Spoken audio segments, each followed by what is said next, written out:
Hello there and welcome to the Sheffield United Way YouTube channel. Today we're going to be talking about the match preview between Luton Town and Sheffield United. It's going to be at Kenilworth Road. I can't ever say that.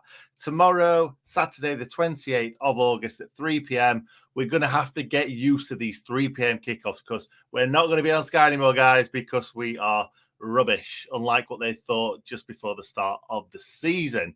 Now, before we get into this, we're going to start something a little bit different because we've had a hell of a lot of members recently. So it's great for us to just give them a shout out at the start of these previews. If you would like to become a paid member, it's just where the subscribe button is, just to the left-hand side, says join. Go for it. You'll find your name on here at the start of every single preview. So I think it's probably time we bring in Mr. Hal Stewart. How are you doing, Hal Stewart? It's all happening, isn't it, Nick? All the outs, not so much the ins for the Red and White Wizards today when we hear the news that Max Lowe has joined Nottingham Forest until the end of the season on loan. What do you think? Couldn't care less. How many left backs have we got now? It's only like, what, 6? One less anyway. Yeah. It's not a massive miss. Let's be honest. It isn't a massive miss. He wasn't getting any game time. Like you say, we've got loads others. He was poor last season pretty much every time he played, other than that one game where he started well and then knocked himself out. So I think you'll probably remember that as well as I do. I do, yeah. He actually had an assist in his first game as well in the Cup against Burnley. But realistically, after that, from what we saw of him, I think we're weakening a rival for the rest of the season. Of course, he used to play for Derby as well, and he's joined Forest. Ooh. I didn't even think about that. My mate's a big Forest fan, and he sent me a text saying, I hope he's not as bad as that player that you gave us last time, which I'm guessing you meant Luke Freeman. And I just replied saying, sorry, mate, he is SHITE. So, there we go. The other one, Tyler Smith, is a Hull City player joining for an undisclosed fee. Another one of those pesky undisclosed fees. Yeah. What do we think about that, Hal? He's not got much game time, has he? I've seen him score 1 goal for the Blades in that Europa Point game. He took it really well. But I've not seen enough of him to make my mind up whether it's a good or bad deal. It's not Jefferson. It's not Jebo. He hasn't really been given a proper chance, so we haven't been able to judge him. Honestly, I don't know enough about him. We can only judge him on what he's done on his loan spells that he's had, in League Two. Seems to have scored few goals where he's gone, not always a regular. He is a Blade. His brother's part of the team, so it would have been lovely to see them play together in a league game. That would have just been kind of for them and the family. That would have been fantastic. But if he's not good enough, we have to go with the coaches and what they've decided in terms of potential and indeed ability. But he does sign for a championship club, a league rival. But that is slightly surprising. I'd have preferred a loan again, just to really see what he can do at this level, because we haven't seen that yet. Because it could be, it probably won't be, another Billy Sharp case, and that would be a real shame. Possibly. You never know, mate. You never know. Anyway, let's get on to the Huddersfield debrief. So I'll make myself look a little bit bigger. So we need to take the positives from the game. We bossed the possession, absolutely. We scored a goal, which we're not used to this season. And 3 players had good debuts, I would say. League One Wes in the net. I'm not going to play the clip. Norrington Davis at left back had a pretty good game. I think he was possibly, in my opinion, better than Ben Osborne was against Birmingham. And then Ben Davis. Obviously, Ben Davis played his first game for us, getting his first minutes. I think a lot of it was quite safe, but he had a really, really good game, and he's only going to get better. So let's not talk about the Huddersfield game too much because it was devastating. Me and Hal met for the first time there as well. And it was actually, Hal, it was actually a very weird day because we really enjoyed meeting up together. I felt a lot better after us losing just because I had that kind of one-on-one with you. I would have been a lot more devastated. Yeah, I was the same. If I wouldn't have had that. Yeah, I mean, who saw that coming? Well, you did. You actually said. You said it and you vocalized it. I did. I said that just before the goal went in, didn't I? Nick, by the way, lovely hat. Again, don't order when you're drunk. He said everything. I've never sat with Nick before for a game. Never met him before. He said everything before it happened, and I witnessed it slightly on the watch-alongs. But when you're really there in the stadium, I'm not just blowing smoke, but Nick called things before they happened, and it was uncanny. It was like you'd seen the whole game before. And of course, being a Sheffield United fan, we've all seen that game before. Yeah, and I'll tell you exactly what I said. The words that came out of my mouth when the corner came in was, it would be such a Sheffield United thing for us to concede here. Now, we didn't concede directly from that corner, but the ball came back in and we did concede. So it was exactly what I said, a Sheffield United thing to do after you've just scored. Yeah, it was scary. In fact, that brings me on quite nicely to a Slavisha Jokanovic quote, which I think will just perk us all up a little bit. He said today, if you're scared to play football, that's completely wrong. Football is a serious business with pressure and responsibility, but it's a game. And as you say in England, a beautiful game. We are so far off beautiful right now. We must make the game more beautiful and enjoyable for the people coming to our stadium. This is the bit I like. I'm impressed with our supporters. They come with expectations and responsibility is on our side, but they want to enjoy it and they can enjoy it if we're enjoying it too. That's what I've always wanted to hear. When I played football, I always wanted my coach to say, go out there and enjoy it rather than it all be not fun anymore and loads of pressure. So I thought that quote was good. It might just pep them all up for Luton. Absolutely brilliant. That's exactly what we wanted to hear, wasn't it, Hal? And that's what we want to see. We want to see him play good football. Like, we played really good football under Wilder for so many years. It was only last season when it was rubbish. So we want to see him get back to that. Whatever formation Slavisha Jokanovic wants to play, whatever players he wants to bring in, I am all for it. So anyway, shall we move on to last time out, Hal, and what happened? We haven't played Luton Town at Kenilworth Road in the league for ages. I was there the last time. I was too. Can I guess what happened? Because I'm not 100% sure whether this... Did Michael Tong score a free kick? Yes. Yes. Very right. good. Got it right. I was in fancy dress as a surgeon. What were you dressed as? Were you wearing a stupid hat? No, I wasn't. No. I've never been to a game in fancy dress before. Oh, disappointing. Yeah, it was the end of the promotion season, 2006. The attendance was 10,248, which was 108 short of capacity. We drew, as Nick correctly remembered, 1-1, Michael Tongue scoring with a free kick in the final minute after Ahmed Berkovic had given the Hatters, there you go, Hatters, the lead on 72. Luton had done enough really to win the game, but were forced to rue a missed penalty in the 54th minute. Paddy Kenny having a decent game. That's it. I can't hear you, Nick. Is anyone else not able to hear him?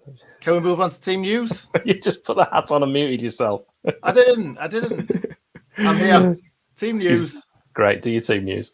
Team news. So, let me bring it up on screen, shall I? Oh, actually, before that, we'll just talk about the injuries because it's the same injuries. We don't really need to talk about them, but Lys Mousset and then Stevens both still out, probably about a month, something like that. We're probably just going to be counting down the weeks as we go because we're not hearing a lot about them. And let's be honest, right now, neither of them are really missed too much. Mousset was pretty poor when he played, the last game he played against Birmingham. And really, he didn't look the same Lys Mousset as we had in the Premier League.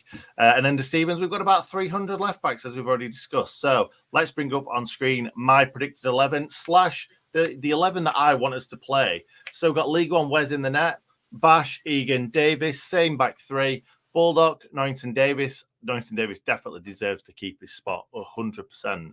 The Baldock and sort of Bogle right back conundrum is still going on. It seems like Slav likes to play Baldock, and so did Wilder, really. So obviously that says a lot about George Baldock and his professionalism. Then I've gone for Fleck and Berger. I haven't rated Fleck in the last few games. I think he's had a poor start to the season, but we all know John Fleck, and John Fleck is an incredible footballer. So hopefully he did change the game, Nick, against Derby in the Cup. He deserves mention there. He did. He did change the game, but this is the league, and he was playing against a lot of young kids against Derby. So who knows? Let's. He's going to play. We know he's going to play. So Fleck, Berger, in the midfield. I've gone for an attacking line of David McGoldrick just behind Billy Sharp and Ollie McBurney. The reason why I have not put Brewster in there, because I thought he had a pretty poor game and a non-eventful game in the last game against Huddersfield. So I've gone with Sharp because Sharp is banging goals in at the moment. Why not start a striker that's scoring goals? And Ollie McBurney up there with him. I want to see Daniel Jefferson on the bench, though, Hal. I want to see him on the bench. It would be great to see him. Oh, my God, yeah. So that hat, it's cursed. It's the cursed hat. My Harry team, Potter book, that. My team is not too dissimilar. You can see it on social media. Do follow us at Sheff United Way. I disagree with that position where you've got McGoldrick. I would have a number 10, but it would be Luke Freeman. He's played his way into the first team for me, and you've got to be brave. Let's see what he can actually do. We spent a lot of money on him. Let's see what he can actually do. I fully believe he has the ability to change a game, and Dizzy hasn't started the season particularly well. By the way, the referee for this one is Andy Davis. Andy Davis. Oh. He's the Hampshire official. Last oversaw a match involving the Blades at Millwall in our 3-2 win, which saw David McGoldrick bag a late winner. So, hey, what do I know? He's clearly still good. I do want to talk about NordVPN. Would you like to see your favourite movies, TV shows, and in our case, football, wherever you are in the world? It's extremely annoying if you can't watch a blocked out game in your location. And as two men who like to view our sport, whether it's football, cricket, rugby, etc., anywhere around the globe, the only way to make sure we will never be hit with the screen of death again is using a VPN. A VPN is a virtual private network, a service that protects your internet connection and privacy online. And our favorite VPN is NordVPN. I use it, Nick uses it. It's fast, secure service, significantly boosts online privacy and security. You won't have to worry about unsecure websites, apps, or Wi-Fi networks. It's easy to install and even easier to use. Connect with just one click, or you can set it up automatically. So 0 clicks. So if you want premium protection from the latest VPN out there, at home, abroad, and also on the move, go to nordvpn.com/TSUW for the Sheff United Way. You get 72% off a 2-year plan plus 3 additional months absolutely free. That's nordvpn.com/TSUW. Also, check out the link in our description below. Well done, Hal. Well done. That was brilliant. And NordVPN have obviously backing the boys. They backed Sheffield United, and they've also backed us too. So take a look at the link, see how much it costs, and it's so cheap, isn't it, Hal? Certainly affordable, and who knows, if you can't watch certain games, that's all I'll say. Definitely worth it. Right. Opposition 11, Luton. They've scored 8 in their last 5 matches, an average of 1.6 per match, just for Statsman Adam. I'll throw that in. But Sheffield United, we know that they've managed just 4. So, this game arguably has draw written all over it. They've been incredibly inconsistent, Luton, this season, recording 2 wins and 2 losses. They were hammered 5-0 at home in the league last time out by Birmingham City. We know how difficult Lee Bowyer's team is to face. Nathan Jones, their manager, is confident that his defensive options will be bolstered by the return of Sonny Bradley and Reece Burke, but Luton are set to still be without one of their key injured midfielders, Jordan Clark. Now, in the first 2 league games of the season, they played a 4-3-3. However, against Barnsley and Birmingham, they played a back 3. So they're similar to us. They keep changing and decided to tweak it, a 3-4-1-2. So I'm expecting them to play a 3-4-1-2 again. I'm going to go with Sluga in goal, Kioso, Lockyer, Naismith, James Bree, you might remember him from Barnsley. Also, Ruddock Panzu, Campbell, Bell, Musikwi, Cornick, and Adebayo. That's my Luton predicted 11, Nick. Excellent. So, Martin Craney, where's he in all that? Little Martin Craney, where is he? Don't know, he's not in there. Oh, he still plays for Luton, though, and you might see him more in this video as we go along. But let's talk about the score prediction, Hal. What are you going to go for, mate? 2-0 Luton. You're a bad person. I'm a broken man, is what I am. You are.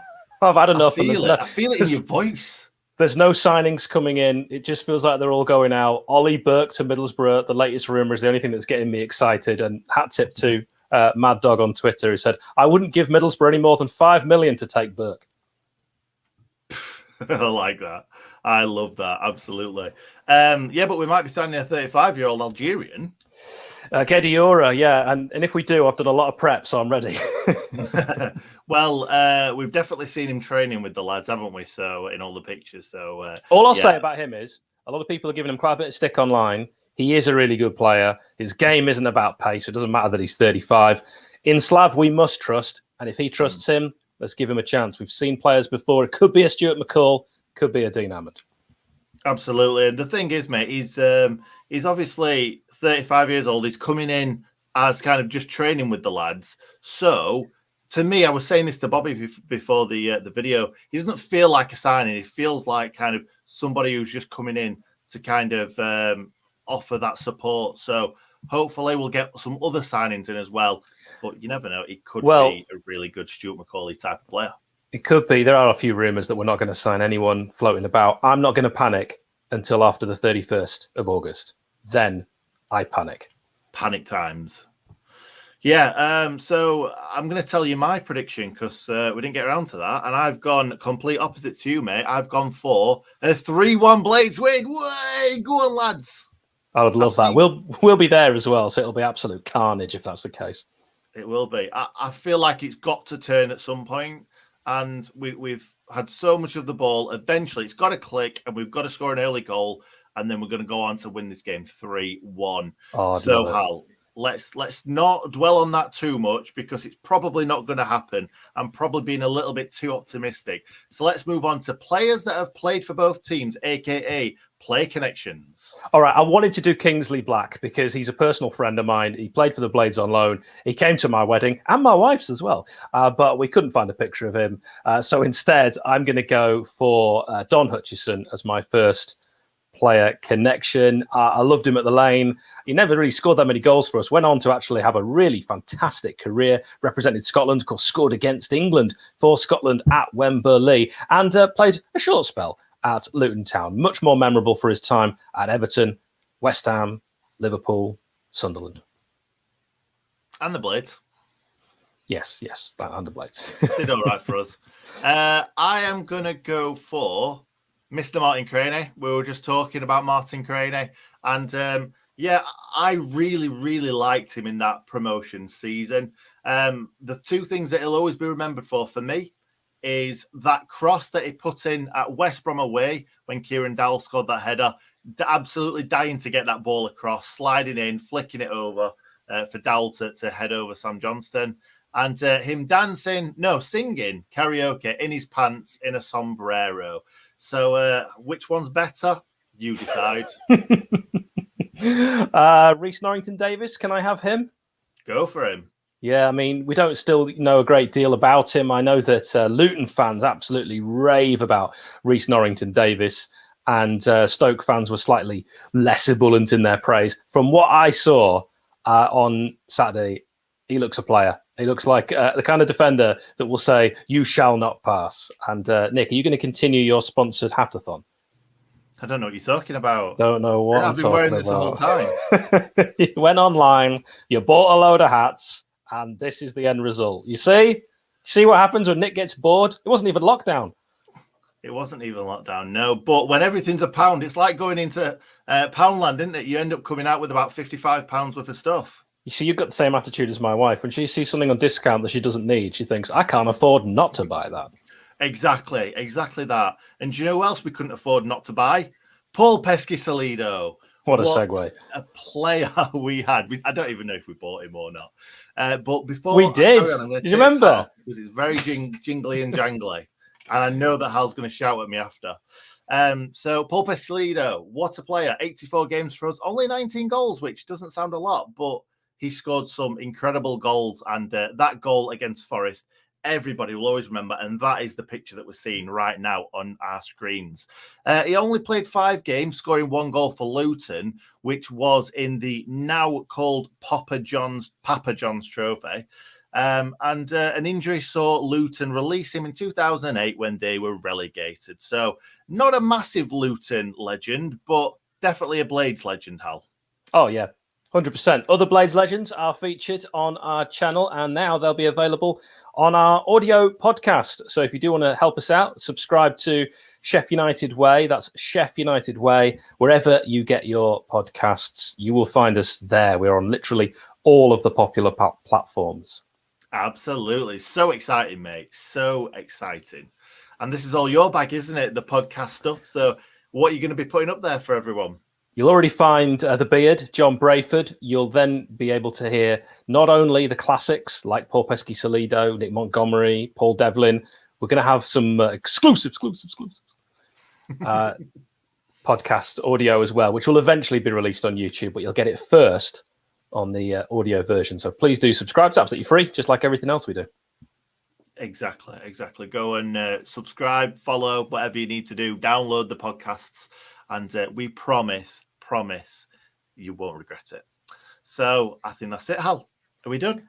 We're done. I will see you, Nick, at Kenilworth Road. And remember, pop your score predictions down below.